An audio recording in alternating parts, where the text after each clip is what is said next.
അപരാധങ്ങളും പാപങ്ങളും മൂലം ഒരിക്കൽ നിങ്ങൾ ആരായിരുന്നു?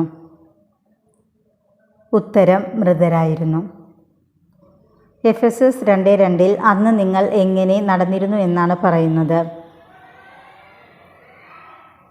ഉത്തരം, ഈ ലോകത്തിൻ്റെ ഗതി പിന്തുടർന്നും അനുസരണക്കേടിൻ്റെ മക്കളിൽ പ്രവർത്തിക്കുന്ന അരൂപിയായ അന്തരീക്ഷ ശക്തികളുടെ അധീശനെ അനുസരിച്ചും.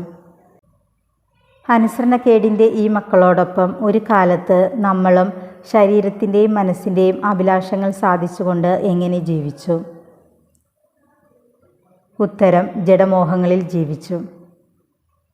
നമ്മളും മറ്റുള്ളവരെ പോലെ സ്വഭാവേന എന്തിൻ്റെ മക്കളായിരുന്നു?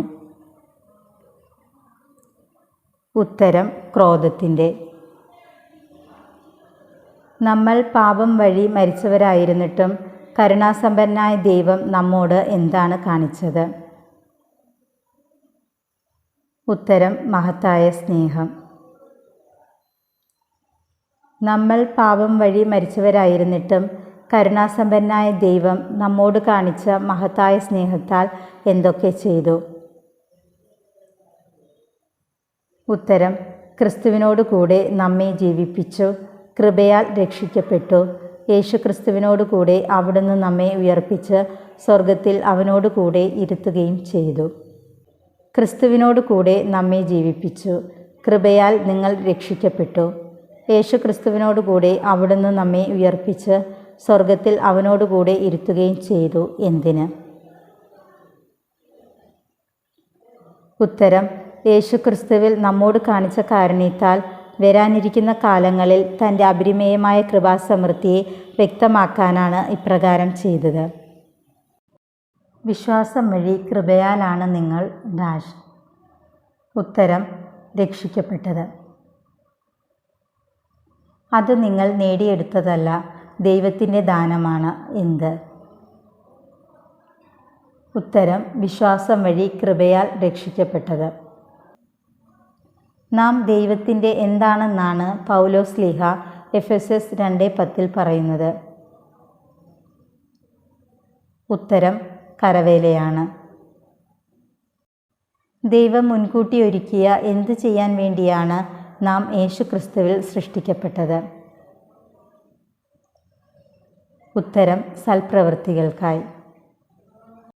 നിങ്ങൾ ശരീരം കൊണ്ട് വിജാതീയരായിരുന്നപ്പോൾ ശരീരത്തിൽ കൈകൊണ്ട് പരിച്ഛേദന ചെയ്യപ്പെട്ടവർ നിങ്ങളെ എങ്ങനെയാണ് വിളിച്ചിരുന്നത്?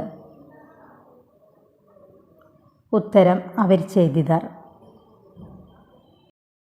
അന്ന് നിങ്ങൾ എങ്ങനെയുള്ളവരായിരുന്നു എന്ന കാര്യം അനുസ്മരിക്കുക എന്നാണ് എഫെസസ് 2:12 പറയുന്നത്. ഉത്തരം, ക്രിസ്തുവിനെ അറിയാത്തവരും ഇസ്രായേൽ സമൂഹത്തിൽ നിന്ന് അകറ്റപ്പെട്ടവരും ഉടമ്പടിയുടെ വാഗ്ദാനത്തിന് അപരിചിതരും പ്രത്യാശയില്ലാത്തവരും ലോകത്തിൽ ദൈവവിശ്വാസമില്ലാത്തവരുമായിരുന്നു എന്ന കാര്യം. ഒരിക്കൽ വിദൂരസ്ഥരായിരുന്ന നിങ്ങൾ ഇപ്പോൾ യേശുക്രിസ്തുവിൽ അവൻ്റെ എന്തുവഴിയാണ് സമീപസ്ഥരായിരിക്കുന്നത്? ഉത്തരം, രക്തം വഴി. അവൻ നമ്മുടെ എന്താണെന്നാണ് എഫെസസ് 2:14 പറയുന്നത്? ഉത്തരം, സമാധാനമാണ്. ഇരു കൂട്ടരെയും അവൻ ഒന്നിപ്പിക്കുകയും എന്തിൻ്റെ മതിലുകൾ തകർക്കുകയും ചെയ്തു എന്നാണ് പറയുന്നത്? ഉത്തരം, ശത്രുതയുടെ. കൽപ്പനകളുടെയും ചട്ടങ്ങളുടെയും ആധിപത്യം അവൻ എന്തിലൂടെയാണ് ഇല്ലാതാക്കിയത്? ഉത്തരം, തൻ്റെ ശരീരത്തിലൂടെ. ഇരു കൂട്ടരുടെയും സ്ഥാനത്ത് ഒരു പുതിയ മനുഷ്യനെ സൃഷ്ടിച്ചുകൊണ്ട് സമാധാനം സംസ്ഥാപിക്കാനും കുരിശുവഴി ഒരേ ശരീരത്തിൽ ഇരു കൂട്ടരെയും ദൈവത്തോട് അനുരഞ്ജിപ്പിക്കാനും അങ്ങനെ തന്നിലൂടെ ശത്രുത അവസാനിപ്പിക്കാനും അവൻ എന്താണ് ചെയ്തത്? ഉത്തരം: കൽപ്പനകളുടെയും ചട്ടങ്ങളുടെയും ആധിപത്യം അവൻ തൻ്റെ ശരീരത്തിലൂടെ ഇല്ലാതാക്കി.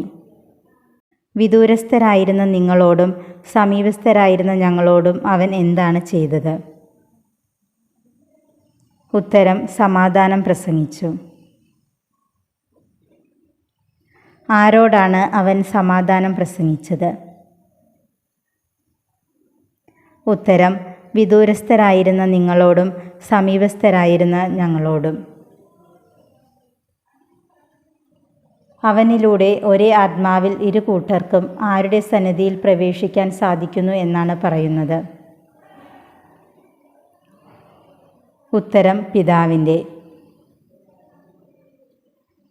ഇനിമേൽ നിങ്ങൾ അന്യരോ പരദേശികളോ അല്ല, വിശുദ്ധരുടെ സഹപൗരരും ദൈവഭവനത്തിലെ അംഗങ്ങളുമാണ്.